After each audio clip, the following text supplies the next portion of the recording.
नमस्कार भाई और बहनों, आगे आओ भैया थोड़ा। देखिए, जब नेपाल बर्बाद हो जाता है तो हमारे प्रधानमंत्री उसको मदद देते हैं। बांग्लादेश बर्बाद हो जाता है तो प्रधानमंत्री उसको मदद देते हैं। म्यांमार बर्बाद हो जाता है तो उसको मदद दे देते हैं।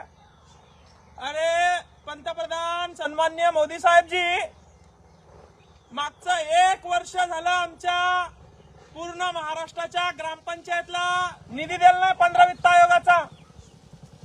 कॉन्ट्रॅक्टर भीक मागं आंदोलन करू राहिलाय।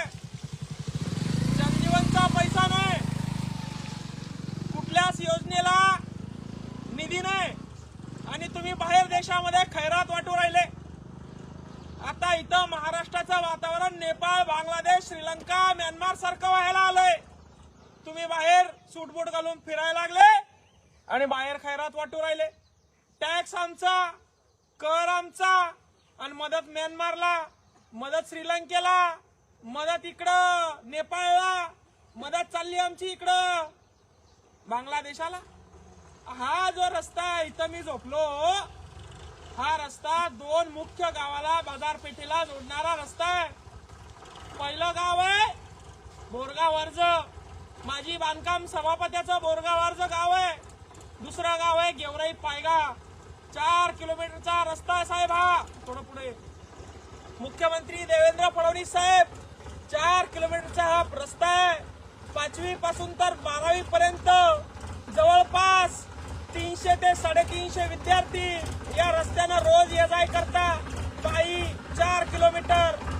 हे तीर्थक्षेत्राचे रस्ते, भाऊ थांबते जरा, हे तीर्थक्षेत्राचे रस्ते।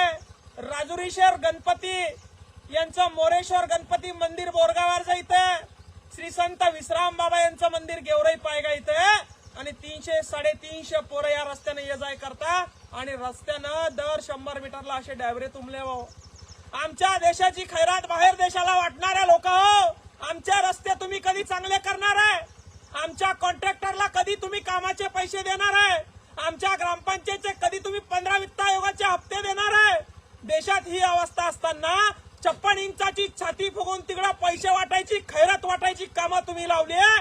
आणि म्हणून छत्रपती संभाजीनगरच्या जे बांधकाम विभागाचे अतुलजी चव्हाण साहेब आहे, त्यांना निवेदन दिलं। या तालुक्याचे आमदार अनुराधाताई चव्हाण आहे, त्यांना निवेदन दिलं की बाबा हा रस्ता